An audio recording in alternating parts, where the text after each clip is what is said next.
사람들은 저를 청담동 한 사모님이라 부릅니다. 70평생을 거친 풍파 속에서 다이아몬드처럼 단단해진 인생이라고들 하죠. 하지만 오늘 거울 속의 저는 제가 알던 모습이 아닙니다. 이비단 한복 대신 낡고 해진 누더기 같은 옷을 걸쳤고 목에 걸려있던 수억 원대 비취 목걸이 대신 기름때 절은 낡은 스카프를 두릅니다. 손톱 밑에는 일부러 검은 흙을 채워넣고 머리는 며칠은 감지 않은 듯 푸석하게 흐트러뜨렸습니다. 짙은 눈화장 대신 메마른 얼굴의 주름만 선명히 드러내 보이죠. 옥란이 조용히 방 한쪽으로 향한다. 그곳에는 낡은 폐지 수레 하나가 놓여 있다. 그녀가 수레 손잡이를 잡는 순간 옥란의 손가락 마디마디가 굵게 부각된다. 왜 이렇게까지 하느냐고요? 제게는 세상 무엇과도 바꿀 수 없었던 외동딸 이수아가 있었습니다. 지난 봄 그 아이를 차가운 땅 속에 묻고 돌아오던 날 제 사위 강준혁은 제 손을 잡으며 피눈물을 흘렸죠. 어머니, 수아 목까지 제가 평생 어머니를 모시겠습니다. 그 말을 믿었습니다. 아니, 믿고 싶었습니다.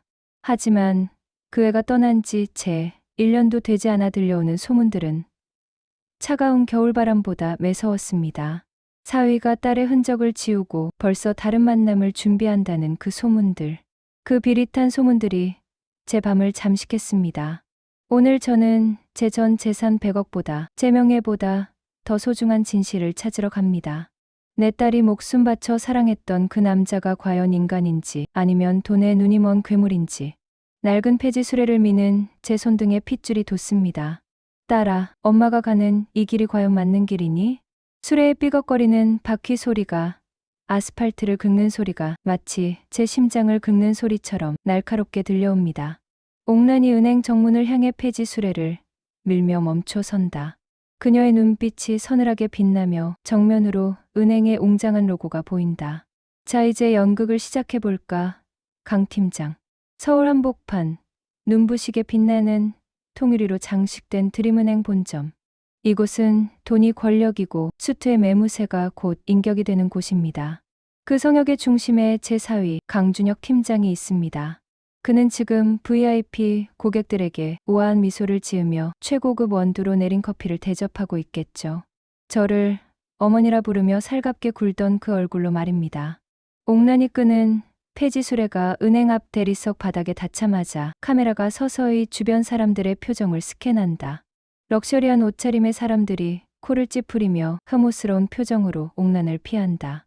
향수 냄새 가득하던 로비의 쿰쿰한 종이 냄새와 노숙자의 악취가 섞여들자 사람들은 홍해 갈라지듯 길을 터준다. 제가 끄는 폐지 수레가 대리석 바닥 근처에 닿자마자 공기는 순식간에 차갑게 얼어붙었습니다. 그들의 눈빛에는 경멸과 혐오가 가득했죠. 마치 제가 이 깨끗한 세상을 오염시키는 벌레라도 되는 것처럼. 한때 저도 저들과 같은 시선으로 세상을 바라보던 때가 있었더랬죠. 그때 저는 몰랐습니다. 그 시선이 누군가에게 얼마나 비수가 될 수 있는지를. 정복 차림의 덩치 큰 보안요원이 옥란의 앞을 막아서며 거칠게 그녀의 어깨를 밀친다. 옥란은 일부러 힘없는 척 비틀거리며 바닥에 주저앉는다. 거친 대리석 바닥이 옥란의 낡은 무릎을 긁고 지나간다. 옥란의 시선은 유리창 너머 VIP 대기실을 향한다. 할머니, 여기 이러시면 안 돼요. 술에 저 멀리 치워요. 보안요원의 투박한 손길에 몸이 휘청거렸습니다. 무릎이 시리고 아팠지만 제 눈은 저 멀리 유리창 너머 VIP 대기실을 향했습니다. 그곳에 그가 있습니다. 제 딸이 죽도록 사랑했던 남자, 강준혁. 그는 지금 한중경 기업 회장 부인에게 허리를 굽히며 능숙하게 웃고 있습니다. 제가 명절 때마다 반찬을 해다 줄 때마다 어머니 손맛이 최고입니다라며 살갑게 굴던 바로 그 얼굴입니다. 로비의 소란이 커지자 준혁이 고개를 돌린다. 그의 미간이 미세하게 떨린다. 그는 자신의 우아한 영업장을 망치러 온 미천한 노숙자 하나가 짜증날 뿐이다. 준혁이 고가의 구두굽 소리를 내며 저벅저벅 다가온다. 그의 번쩍이는 구두가 옥란의 흙 묻은 손가락 끝에 닿을 듯 멈춰 선다. 소란이 커지자 준혁이가 고개를 돌렸습니다. 그 녀석의 미간이 미세하게 아주 미세하게 떨리는 것이 보였죠. 그는 지금 제 정체를 모릅니다. 단지 자신의 우아한 영업장을 망치러 온 냄새나는 노숙자 하나가 그저 귀찮고 짜증날 뿐이겠죠. 그가 고가의 구두 굽소리를 내며 저벅저벅 다가옵니다. 사위의 번쩍이는 구두가 제 흙 묻은 손가락 끝에 닿을 듯 멈춰 섭니다. 준혁이 차가운 눈으로 옥란을 내려다본다. 그의 입술이 달싹이며 로비 전체가 숨죽인 듯 고요해진다. 이봐요. 할머니 여기 이런 곳 아닙니다. 당장 끌어내세요. 저기요. 할머니 여긴 구걸하는 데가 아니에요. 당장 끌어내세요. 그 목소리는 제가 알던 사위 준혁의 목소리가 아니었습니다. 제 딸 수아가 살아있을 때 제 앞에서 부르던 다정한 장모님이라는 호칭은 온데간데 없었습니다. 그저 귀찮은 벌레를 치우라는 듯한 차갑고 기릿한 명령조일 뿐이었죠. 제 가슴이 마치 얼어붙은 호수처럼 쩍하고 갈라지는 것 같았습니다. 옥란이 바닥을 기며 준혁의 바짓가랑이를 붙잡는다. 손톱 밑에 묻은 검은 흙이 그의 매끈한 명품 수트에 묻어난다. 준혁의 얼굴이 순식간에 혐오감으로 일그러지며 인내심의 한계를 드러낸다. 저는 일부러 말을 더듬으며 애처롭게 매달렸습니다. 아이고, 나 돈 좀 찾으러 왔어. 내 돈 좀 여기 맡긴 돈이 있는데 주변에선 킥킥거리는 비웃음 소리가 들려왔습니다. 노숙자가 은행에 무슨 돈이 있다고 치매 걸린 거 아냐? 하는 웅성거림들. 하지만 준혁은 비웃음조차 아깝다는 듯 제 손을 거칠게 뿌리쳤습니다. 그의 눈은 마치 얼음처럼 차가웠고 제가 그의 시선 속에서 그저 오물덩어리로 보인다는 것을 깨달았습니다. 준혁이 옥란의 손을 뿌리치며 그녀의 얼굴에 대고 거칠게 말한다. 그의 입에서 튀어나오는 침방울이 옥란의 뺨에 닿을 듯하다. 할머니, 여긴 구걸하는 곳이 아닙니다. 뒤쪽 공원에 가면 무료 급식소 있어요.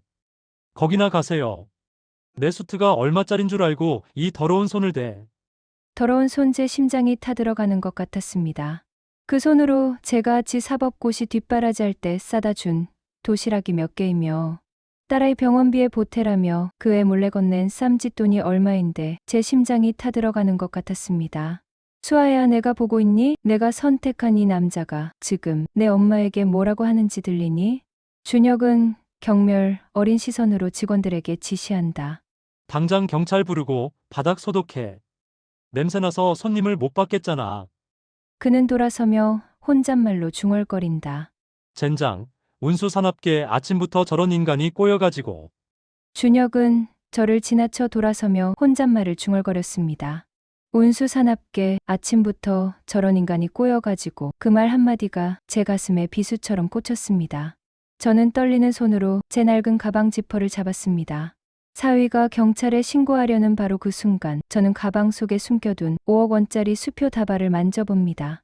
사위 아니, 강준혁 내가 그토록 갈구하던 돈이 바로 여기 있단다. 옥란이 가방에서 꼬깃꼬깃한 하지만 진품 5억 원짜리 수표 한 장을 꺼내 준혁의 면전에 힘없이 내민다. 준혁은 이미 경찰에게 전화를 걸어 노숙자가 은행에서 소란을 피운다고 말하고 있는 중이다. 이거면 나 여기서 상담 받을 수 있는 거 아니야? 준혁의 손에 들린 스마트폰이 멈췄습니다. 꼬깃꼬깃하고 오물이 묻은 종이 뭉치. 하지만 그 위에 선명히 박힌 은행의 직인과 영의 개수. 5억 원. 준혁의 동공이 지진이라도 난 듯 격렬하게 흔들립니다. 이게 뭐야? 할머니, 이거 어디서 났어? 평소에 냉철함은 온데간데 없고 탐욕에 찌든 목소리가 VIP실에 울려 퍼집니다. 저는 바닥에 앉아 천진하게 웃으며 대답했습니다. 내 전 재산이야. 우리 사위. 아니, 그 팀장님이 입금 좀 해줘. 준혁의 눈빛이 탐욕으로 번들거리며 수표를 움켜알니다. 이게 진짜라면 내 인생이 달라져. 이거 위조 아닙니까? 사위의 비겁한 의심. 준혁은 본능적으로 알았습니다. 이 노숙자가 진짜 이런 거금을 가졌을 리 없다고. 그는 제가 누구인지 알아보려 하기보다 이 돈을 어떻게든 불법으로 몰아세워 가로챌 궁리부터 합니다. 이거 위조 수표지? 어디서 훔쳤어? 그는 저를 억지로 창고로 밀어 넣었습니다. 차가운 시멘트 바닥, 곰팡이 냄새가 코를 찌르는 그곳에서 준혁은 제 멱살을 잡았습니다. 할머니, 솔직히 말해. 이거 누구 거야? 멀리서 들려오는 요란한 경찰 사이렌 소리. 준혁이 비열하게 미소 짓습니다. 경찰한테 말해. 넌 이제 끝이야. 경찰서로 연행되는 순간에도 준혁은 제 뒤통수에 대고 온갖 저주를 퍼부었습니다. 하지만 경찰서 문이 열리는 순간 풍경은 180도 뒤바뀌었습니다. 저를 보자마자 달려온 경찰서장이 제 앞에서 허리를 90도로 꺾으며 외쳤습니다. 의장님, 연락도 없이 대체 무슨 일이 있었던 겁니까? 준혁의 얼굴이 순식간에 석고상처럼 굳어버렸습니다. 제가 서장의 눈을 똑바로 보며 지시했습니다. 저 강준혁이라는 자, 지금 당장 횡령 여부부터 조사해 주시겠소? 경찰서 귀빈실 소파에 앉자 저는 품속에서 낡은 일기장 하나를 꺼냈습니다. 우리 딸 수아가 죽기 직전까지 썼던 비밀일기. 거기엔 차마 엄마한테 말하지 못한 피눈물 나는 사연이 적혀 있었습니다. 엄마, 준혁 씨가 내가 아픈 걸 귀찮아해. 내 이름으로 된 보험금을 확인하는 걸 봤어. 그 글귀 위로 수아의 눈물 자국이 선명했습니다. 기장 맨 뒷장, 수아가 숨겨둔 준혁의 비밀 계좌 번호가 적혀 있었습니다. 준혁아, 내가 수아 목숨값으로 뭘 하려 했는지 이제 다 알았단다. 다음 날 아침, 드림은행 정문 앞에는 최고급 검은색 세단 10대가 줄지어 섰습니다. 저는 누더기 대신 10년 인생 중 가장 화려하고 단단한 정장을 입고 차에서 내렸습니다. 어제 저를 밀쳤던 보안요원은 바닥만 보며 사들사들 떨고 있었죠. 저는 VIP실로 직행했습니다. 강 팀장, 어디 있나? 고객이 왔는데. 비틀거리며 나타난 준혁의 얼굴은 이미 반쯤 넋이 나간 상태였습니다. 장 장모님? 어머님? 저는 준혁이 관리하던 모든 계좌 리스트를 던졌습니다. 그 안에는 우리 수아의 병원비에서 빼돌린 돈, 그리고 다른 재벌가 안주인에게 줄 선물을 사기 위해 공금을 횡령한 증거들이 가득했습니다. 준혁은 제 발치에 엎드려 빌기 시작했습니다. 어머님, 제발. 수아를 생각해서라도 한 번만. 그때 준혁의 휴대폰으로 한 통의 전화가 걸려옵니다. 예비 장모님이라고 저장된 이름. 내 딸의 자리가 그렇게 가벼웠니? 저는 준혁을 데리고 그가 예약해둔 화려한 약혼식장으로 향했습니다. 그곳엔 그가 갈아타려던 재벌가의 딸과 가족들이 모여 있었죠. 저는 수아의 영정사진을 그 식탁 한복판에 내려놓았습니다. 강준혁 팀장, 내가 오늘 약속한 사람이 이 사람이니? 준혁의 새 연인과 가족들은 경악했고 식장은 순식간에 아수라장이 되었습니다. 준혁이 제 손을 뿌리치며 마지막 발악을 합니다. 죽은 사람이 무슨 상관이야. 난 살아야 할 거 아니야. 본색을 드러낸 준혁은 짐승처럼 울부짖었습니다. 당신이 돈 많으면 다야. 그 병 들고 답답한 여자 뒷바라지 하느라 내 인생이 얼마나 망가졌는데.